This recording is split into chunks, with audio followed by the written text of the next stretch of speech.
समाचार पत्रों में अगर आप आए दिन देखो तो कुछ ना कुछ ऐसे नए शब्दों का वहाँ पर प्रयोग में लाया जाता है जिन्होंने के काफ़ी भ्रम होता है। और कहीं न कहीं सिविल सेवा परीक्षा में भी इन शब्दों पर कुछ ना कुछ हमारे सिविल सेवा परीक्षा में कुछ ना कुछ एग्ज़ामिनर कुछ कर रहा होता है। तो बहुत सारा कुछ जो एग्ज़ामिनर कुछ के फॉर्म में कर रहा होता है, उन्हीं में से कुछ टॉपिक में कार्बन उर्वरीकरण भी है। कार्बन उर्वरीकरण के बारे में अगर बात करें तो 2018 के प्रारंभिक परीक्षा में एक प्रश्न भी है जो आपके पेपर में कार्बन उर्वरीकरण से पूछा गया है। अक्सर आए दिन सुनने में आता है कि जब कार्बन डाइऑक्साइड की मात्रा वातावरण में बढ़ती है तो इससे बहुत तरह की दिक्कतें आती हैं। वैश्विक तापन, जिसे आप ग्लोबल वार्मिंग कहते हैं, और उसके अतिरिक्त अगर आप देखिए तो उसके बहुत सारे दुष्परिणाम जो देखने को मिलते हैं। लेकिन कहीं ना कहीं कुछ ऐसे आर्टिकल्स भी आते हैं जो ये बताते हैं कि कार्बन का मतलब यहाँ पर कार्बन डाइऑक्साइड से है, उर्वरीकरण का मतलब यहाँ पर प्रोडक्टिविटी या उपजाऊ से है, यानी उत्पादन से है। यानी अगर कार्बन की मात्रा बढ़ती है तो उत्पादन भी बढ़ता है, और कार्बन यहाँ कार्बन डाइऑक्साइड को प्रेजेंट करता है और उर्वरीकरण यहाँ पर उत्पादकता को रिप्रेजेंट करता है। यानी जैसे जैसे वातावरण में कार्बन डाइऑक्साइड की मात्रा बढ़ती है वैसे ही उत्पादन भी बढ़ता है। यही पूरा का पूरा विषय है, और जिस विषय पर हम लोग आज चर्चा करने वाले हैं, ये प्रश्न आपके पेपर में 2018 में आ भी चुका है। जैसा आप सब जानते हैं, आपकी डिमांड पर जो टॉपिक्स होते हैं उन्हीं की चर्चा मैं यहाँ पर करता हूँ, चाहे वो समसामयिकी से जुड़ा हो या तो फिर कोई ना कोई आपकी डिमांड से जुड़ा हो, जिसमें अक्सर विद्यार्थियों को कोई ना कोई समस्या होती है। इन्हीं शब्दों को कहीं ना कहीं यूपीएससी आपके पेपर में लाता है, और आप अगर बहुत तरह से अच्छी तरह से क्लियर नहीं होते हैं तो आपको भ्रम हो जाता है।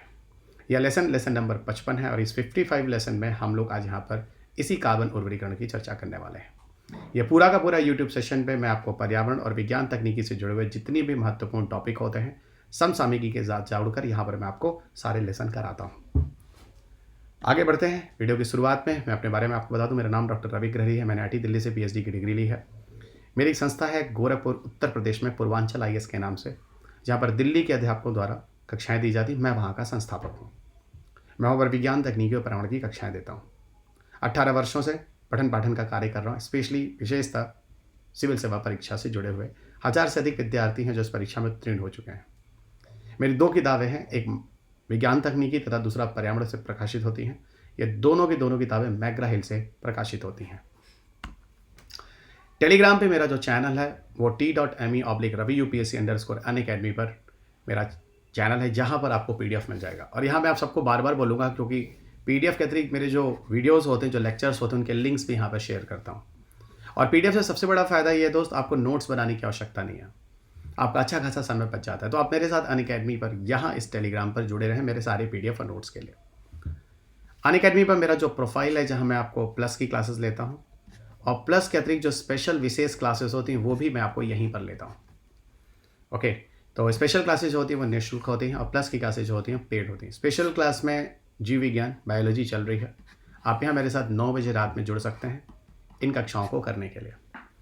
अनअकैडमी पे मेरा जो यूज़ कोड है रवि यूपीएससी है। जब भी आप किसी कोर्स को ज्वाइन करते हैं तो अगर रवि यूपीएससी कोड को यूज़ करते हैं 10% आपको एक्स्ट्रा फीस में डिस्काउंट भी मिल जाता है। इनमें से किसी भी फैकल्टी के बारे में आपको बताने की ज़रूरत नहीं है। सारे के सारे अनुभवी अध्यापक हैं, 15 से 20 वर्षों का अनुभव लेकर आपके साथ अनअकैडमी के लाइव सेशन में आपको कक्षाएं देते हैं। अनअकैडमी एक ऐसा प्लेटफॉर्म है जहां पर आपको सारे के सारे एक्सपीरियंस फैकल्टीज़ एक ही मंच पर आपको मिल जाते हैं। इन सब की कक्षाएँ आप कर सकते हैं। जैसा कि आप मुझे पहले से आप फेस टू फेस क्लासेस में आप विज्ञान तकनीकी और पर्यावरण के लिए सुनते आते हैं। सो विज्ञान एवं तकनीकी और पर्यावरण के लिए आप मेरी कक्षाएं अब अनअकैडमी पर लाइव सेशन में पा सकते हैं। अनअकैडमी पर एक अनअकैडमी अल्ट्रा कॉम्बैट है जो 27 फरवरी को ठीक 11 बजे, इसे ज्वाइन करना ना भूलें। यहाँ आपको अच्छा खासा स्कॉलरशिप और प्लस बहुत सारे सरप्राइजिंग प्राइज़ भी दिए जाते हैं। इसको ज्वाइन करते समय आप रवि यूपीएससी का कोड यूज़ करना मत भूलिएगा। ओके, और कहीं ना कहीं दोस्त ये ज़रूरी भी है, आपकी प्रिपरेशंस में, आपकी इवैल्यूएशंस के लिए आपको जानना ज़रूरी है कि अभी आप कहाँ स्टैंड करते हैं। ULI prelims CSAT test series जो अनअकैडमी आपको दे रहा है 50% फ्लैट डिस्काउंट पर, और इसकी वैलिडिटी जो है वो 28 फरवरी तक है। 6 मंथ के लिए और 12 महीने के लिए जो सब्सक्रिप्शंस हैं अगर आप लेते हैं तो वो फीस आप देख सकते हैं, those are mention on the screen. अब आइए बात करते हैं पर्यावरण से जुड़ा एक टॉपिक जिसका नाम है कार्बन उर्वरीकरण। मैंने शुरुआत में ही आपको कह दिया कि कार्बन का अर्थ क्या है। कार्बन का अर्थ यहाँ पर है पूरी तरह से कार्बन डाइऑक्साइड से, और उर्वरीकरण का अर्थ है यहाँ पर उत्पादन से। तो कार्बन डाइऑक्साइड क्या है? गैस हो गई जो कि ग्लोबल वार्मिंग गैस में आती है, और उत्पादन का हो गया जो कि उपज हो गई। उपज या उत्पादन को हम उर्वरीकरण कह रहे हैं। क्या होता है आपको धीरे धीरे चीजें समझ में आ जाएंगी। असल में होता क्या है, जैसे से कार्बन डाइऑक्साइड की मात्रा वातावरण में बढ़ती है, कार्बन डाइऑक्साइड के स्तर में बढ़ना होता है, वैसे ही देखा जाता है पौधों में प्रकाश संश्लेषण की दर भी बढ़ जाती है। और यही प्रक्रिया जो है कार्बन उर्वरीकरण है। यानी कार्बन उर्वरीकरण एक ऐसा प्रभाव है जहां पर कार्बन डाइऑक्साइड के बढ़ने पर पौधों में प्रकाश संश्लेषण की बढ़ी हुई दर देखी जाती है। और आप सब जानते हैं अगर प्रकाश संश्लेषण की दर बढ़ गई तो उत्पादन जो है वो बढ़ गया, प्रोडक्टिविटी जो है वो बढ़ गई, उत्पाद जो है वो बढ़ गया। और इसी प्रकाश संश्लेषण की प्रक्रिया का बढ़ना ही कार्बन डाइऑक्साइड उर्वरीकरण है, जिसको आप कार्बन डाइऑक्साइड फर्टिलाइजेशन कहते हैं। इससे फायदा क्या होता है पता है? इससे पौधों के अंदर जल उपयोग की क्षमता में वृद्धि होती है। अब यह पूछोगे आप जल के उपयोग की क्षमता में वृद्धि का क्या मतलब है? बताता हूं, मैं आपको समझाता हूं। ठीक है, इससे क्या होता है, कोई पौधा मान लो शुष्क स्थानों पर है जहां पर जल की मात्रा कम है मृदा में, अब वो पौधे को वहां पर उगने में दिक्कत नहीं होगी। तो आप बोलोगे सर जल उपयोगिता की क्षमता में वृद्धि होती है। हाँ, कैसे हो जाती है वो चीजें मैं आपको भी बताता हूं। अब कार्बन डाइऑक्साइड आप कृत्रिम तरीके से आप उसको बढ़ा लीजिए। तो आप बताओ, मानव द्वारा जो संवर्धित हो रहा है कार्बन डाइऑक्साइड वो कृत्रिम ही तरीका हुआ ना, प्रकृति का कार्बन डाइऑक्साइड मैं थोड़ी ना बोल रहा हूं। और अंत में जो समस्या जनित हुई है वो मानव द्वारा ही तो जनित हो रही है। ओके, और कार्बन डाइऑक्साइड के बारे में बात करें तो पौधों और सब्जियों के लिए एक महत्वपूर्ण पोषक तत्व भी है। अब आप बोलोगे सर कार्बन डाइऑक्साइड तत्व है? हाँ है, मान लीजिए ना है, क्योंकि इसकी वजह से बहुत सारी चीजें कैस्केडिंग इफेक्ट में जुड़ी होती हैं। कैस्केडिंग इफेक्ट समझते हैं? एक के बाद दूसरा, दूसरे के बाद तीसरा, तीसरे के बाद चौथा, उसको कहते हैं कैस्केडिंग इफेक्ट। लगातार एक दूसरे के साथ जुड़ी होती हैं। अभी आपको बताता हूं कुछ चीजों के बारे में, कार्बन डाइऑक्साइड और जिंक के रिलेशंस के बारे में। आर्कटिक ग्रीनिंग के बारे में हम लोग बात करेंगे। मिला जुला कर मैं बोलूं तो कार्बन उर्वरीकरण के अपने प्रॉस हैं, कार्बन उर्वरीकरण के अपने कॉन्स हैं। यानी कुछ ना कुछ धनात्मक है और कुछ ना कुछ ऋणात्मक है। कार्बन उर्वरीकरण को लेकर दोनों चीजें आती हैं। कार्बन उर्वरीकरण के बारे में बात करूं, ठीक है, तो ये गुणात्मक और मात्रात्मक दोनों स्तर से उत्पादन को बढ़ाने की कोशिश करता है। गुणात्मक मतलब जो भी फूड आप खा रहे हैं उसकी गुणवत्ता कितनी है, मतलब उसमें पोषक तत्वों की मात्रा है या नहीं। अब मात्रात्मक का मतलब होता है प्रोडक्टिविटी का लेवल कितना है। दोनों स्तर पर कार्बन उर्वरीकरण जो होता है हमारे लिए फायदेमंद होता है। सबसे ज्यादा आपको बात बताऊं, सबसे ज्यादा महत्वपूर्ण जो बातें आप सुनोगे तो यहां आपको लगेगा जो ठंडी जलवायु के जो पौधे हैं विशेष तौर से, जब उन क्षेत्रों में जब वातावरण का तापमान बढ़ेगा तो वहां पे पैदावार क्या होगी? अच्छी होगी। जैसे सब्जियों में बात करें, शतावरी है, अजवाइन है, सलाद है, टमाटर है, बैगन है, इन सब की प्रोडक्टिविटी बढ़ेगी। स्ट्रॉबेरी है, इसके अलावा जो सजावटी पौधे होते हैं इन सब की मात्रा बढ़ने वाली है। अब आपको दिख रहा होगा कार्बन उर्वरीकरण कितना फायदेमंद हो गया सर। इवन आपको बताऊं, कार्बन उर्वरीकरण की मदद से जैसे जैसे CO2 की स्थिति बढ़ती है, पता है CO2 की स्थिति बढ़ने से क्या होता है, जो पौधों की पत्तियां होती हैं उनमें रंध्र पाए जाते हैं, रंध्र वो बहुत कम खुलते हैं। यस, तो इसका मतलब सर कि जो रंध्र होते हैं, स्टोमेटा जो पौधों की पत्तियों में पाए जाते हैं, वो कहीं ना कहीं कार्बन डाइऑक्साइड प्रभावित होते हैं। बिल्कुल, तो कहीं ना कहीं उच्च कार्बन डाइऑक्साइड स्थितियों के दौरान क्या होता है, पौधों अपनी पत्तियों के माध्यम से कम पानी का ह्रास करता है, क्योंकि इसकी जो ओपनिंग होती है रंध्र की बहुत कम होती है। और इस वजह से पौधे जो शुष्क एरिया में पाए जाते हैं, जहां मृदा में पानी कम होता है, वहां पे भी अच्छी खासी पैदावार हो सकती है। आपको पता है दुनिया में 3 तरह के पौधे होते हैं, पर मैं यहां आपको 2 तरह के पौधे लेकर आया। एक जिसको हम कहते हैं C3 पौधे, दूसरा इसको हम कहते हैं C4 पौधे। असल में होता क्या है, पौधों के अंदर जब प्रकाश संश्लेषण की प्रक्रिया होती है तो पौधों के अंदर वातावरण का CO2 पौधों के अंदर यूज किया जाता है, प्रयोग में लाया जाता है। और उसको प्रयोग में लाने के लिए पौधों के अंदर एक विशेष प्रकार का एंजाइम होता है। C3 पौधों के अंदर जो एंजाइम होता है उसका नाम है RUBP कार्बोक्सिलेज। ये नाम आपको अंग्रेजी हिंदी दोनों में सेम मिलेगा। और जो C4 पौधे होते हैं उनके अंदर जो एंजाइम होता है उसका नाम है PP कार्बोक्सिलेज। जरा समझिएगा, उनके अंदर जो होता है उसका नाम है PP कार्बोक्सिलेज।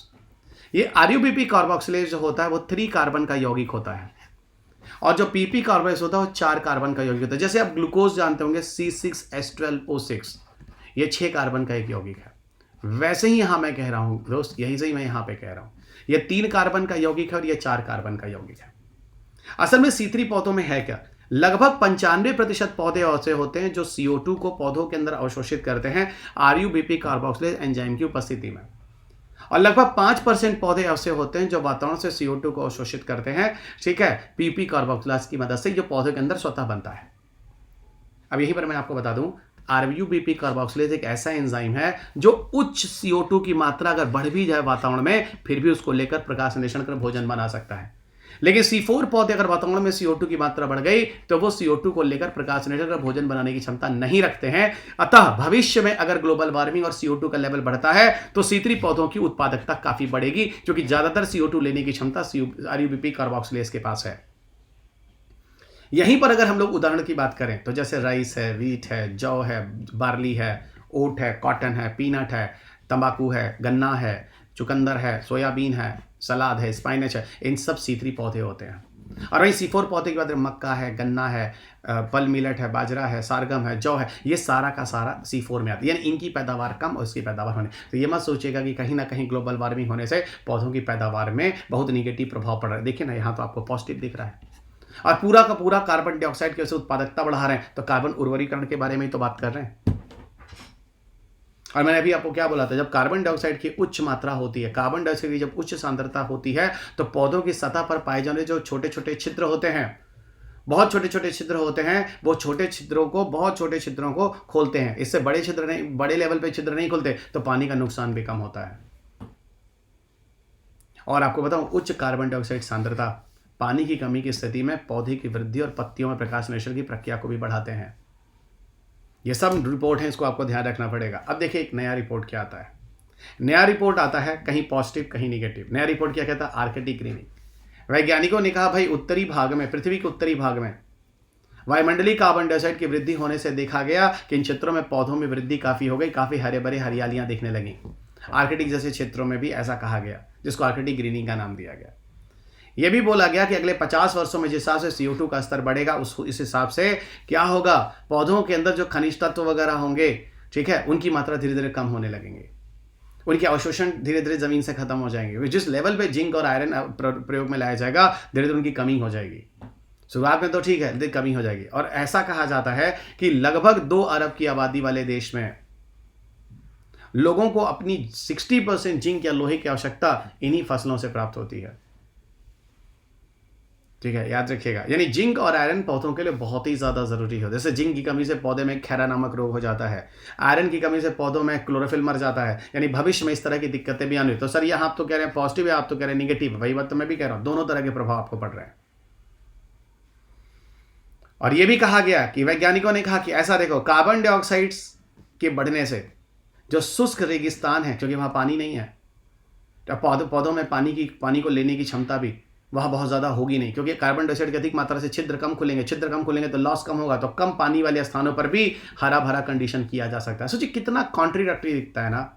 और यही यूपीएससी आपके साथ 2018 में छलावा कर देता है और आप में से काफ़ी लोग फंस जाते हैं। अब कहीं ना कहीं कार्बन डाइऑक्साइड उर्वरीकरण अगर आप करते हैं तो वहाँ पर प्रोडक्टिविटी और बढ़ जाएगी, तो जो प्रजातियाँ होंगी उनके बाद प्रतिस्पर्धा हो जाएगी। वहाँ आपको अच्छे भी मिलेंगे पौधे, घास फूस भी मिलेंगे पौधे, आपको आक्रामक प्रजातियां भी मिलेंगी आपको, जो दूसरे पौधों को नुकसान पहुंचाएंगे। तो बोला ना, यहाँ पर खरपतवार और अन्य अवांछी पौधे भी CO2 उर्वरीकरण से प्रभावित होते हैं। यह भी बोला गया कि कार्बन डाइऑक्साइड उर्वरीकरण से क्या हो रहा है, उन कुछ पौधों के अंदर कुछ विशेष प्रकार के रासायनिक यौगिकों के उत्पादन में काफी वृद्धि हो जाती है। और वो रासायनिक यौगिक इतने महत्वपूर्ण होते हैं, उनको अगर कोई कीड़ा खाता है तो पौधे मर जाते हैं। तो ये तो एक और चीज हो गई कि पौधा खुद ही क्या हो गया, जैव कीटनाशक की तरह हो गया। जहां आप जेनेटिकली मॉडिफाइड जैव कीटनाशक बना देते हैं, यहां आपको उर्वरीकरण से मिल रहा है। लेकिन फिर मैं बता रहा हूं, कार्बन डाइऑक्साइड के उच्च स्तर से पोषक तत्वों की मात्रा में कमी का कारण भी बनता है। अब मैंने आपको जिंक और आयरन की बात बोली थी, लेकिन याद रखिएगा, कार्बन उर्वरीकरण वो ठीक है कि ग्लोबल वार्मिंग की वजह से CO2 की वजह से कार्बन उर्वरीकरण हो रहा है, लेकिन इसका मतलब ये नहीं कि ग्लोबल वार्मिंग में CO2 उर्वरीकरण कहीं कोई उसको रोकने वाला है। नहीं। फिर मैं कह रहा हूं, जरा ध्यान देखिएगा, CO2 के बढ़ने से प्रोडक्टिविटी हो रही है, है ना, उत्पादन बढ़ रहा है, ध्यान रखिएगा उत्पादन बढ़ रहा है। इसका मतलब ये नहीं कि ग्लोबल वार्मिंग होने से CO2 के लेवल में कमी कर पाएंगे, नहीं नहीं नहीं नहीं नहीं, इधर से इधर तो ठीक है लेकिन इधर से इधर ठीक नहीं है, ध्यान रखिएगा, ठीक है, याद रखिएगा ये चीज। अब ये क्वेश्चन आपके पेपर में 2018 के यूपीएससी प्रीलिम्स में पूछा गया। क्या है प्रश्न, जरा देखिएगा। निम्नलिखित में से कौन सा कथन कार्बन उरीकरण का सबसे अच्छा वर्णन करता है? पहला, वातावरण में कार्बन डाइऑक्साइड की बढ़ती सांद्रता के कारण पौधों में वृद्धि। वातावरण में कार्बन डाइऑक्साइड की मात्रा वृद्धि के कारण पृथ्वी के तापमान में वृद्धि। तीसरा कह रहा है महासागरों की अम्लीयता का बढ़ना। और चौथा कह रहा है कि जलवायु परिवर्तन के कारण पृथ्वी पर सभी जीवित प्राणियों का अनुकूलन बढ़ जाना।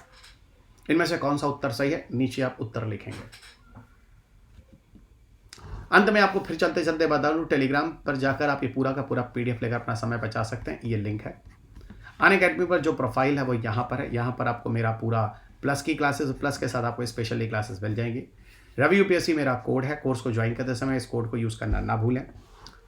मेरा जो इवन मैं आपको एक राय दूं, अगर आपको कोर्स ज्वाइन ही करना है तो आप आइकॉनिक एसोसिएशन ज्वाइन करें, काफ़ी बेहतरीन है। यहाँ आपको एक पर्सनल मेंटोर मिल जाता है जो आपकी प्रिपरेशन में आपकी काफ़ी हेल्प करता है। क्वेश्चन आंसर प्रैक्टिसेस होते हैं, स्टडी प्लानिंग होती है और ओपन हाउस एजुकेटर के साथ मिलकर आप डिस्कशन भी कर सकते हैं। अनअकैडमी पर मेरा जो अगर कोड आप यूज़ करते हैं रवि यूपीएससी, तो आप या तो आप जनरल स्टडीज़ का कोर्स लें या फिर ऑप्शनल कोर्स लें, आपको एक्स्ट्रा 10% डिस्काउंट भी दिया जाता है। अनअकैडमी आपको लोन फैसिलिटी भी देता है। अगर कोई फाइनेंशियल क्रंच है तो आप 0% इंटरेस्ट पर आप लोन भी ले सकते हैं। एक लाइव मेंटरशिप प्रोग्राम है जो नई चीज़ है बट बड़ी कारगर है। इवन यहाँ पर आप अपने सेशन को बुक करा सकते हैं। आप किसी एक्सपर्ट के साथ, मेंटर के साथ 1:1, एक मेंटर के साथ एक विद्यार्थी कनेक्ट हो सकता है। आपके डाउट्स वगैरह को क्लियर किया जाता है। आपके लैंग्वेज में कोशिश की जाती है कि आपके साथ जुड़कर आपके साथ डिस्कशंस किए जाएँ। अनअकैडमी पर मेरा जो कोर्स है साइंस एंड टेक का इन्वायरमेंट का लॉन्च हो चुका है। साइंस एंड टेक की क्लासेस एक खत्म हो चुकी हैं। इन्वायरमेंट का बैच जो है अगला 10 मार्च से स्टार्ट हो रहा है। तो मुझसे जुड़ने के लिए आप प्लस पर मेरे साथ जुड़े रहें, क्लासेस करते रहें। स्कोर बूस्टर टेस्ट सीरीज है जो अनअकैडमी पर स्टार्ट है। 15 मिनट से 15 प्रश्न को लेकर हम आपके साथ आते हैं 2022 के प्रीलिम्स को ध्यान में रखते हुए। 5 विषयों को लेकर हम मंडे टू फ्राइडे आपके साथ कनेक्ट होते हैं ठीक 10 बजे। ये पूरा का पूरा टेस्ट MCQ पर बेस होता है। पूरे सिलेबस को कवर करने की कोशिश है। यहाँ पर पूरा डिटेल एक्सप्लेनेशन भी दिया जाता है और प्लस कंसेप्ट और फैक्ट को लेकर एक पूरा बैलेंस में आपके क्वेश्चन पेपर को यहाँ पर बनाया जाता है। फ्री मेगा टेस्ट सीरीज़ है जहाँ पर हम हिंदू और CSAT के क्विज को भी लेकर आते हैं, क्योंकि ये भी बहुत ज़्यादा ज़रूरी है आपके प्रीलिम्स के लिए। 15 से 15 प्रश्न को लेकर हिंदी इंग्लिश दोनों ही माध्यमों में अलग अलग दिनों पर हम आपके साथ जुड़ते हैं। और अंत में दोस्त कुछ चीज़ें और बता दूं कि इस चैनल को सब्सक्राइब करना ना भूलें, इस वीडियो को लाइक और शेयर करना ना भूलें, और इस PDF के लिए आप टेलीग्राम ग्रुप से ले लें जो मैंने अभी आपको लिंक दिया है। तो अगले लेक्चर में आपके साथ फिर मुलाकात होगी। तब तक अपना ख्याल रखें, स्वस्थ रहें, खुश रहें, मस्त रहें। जय हिंद।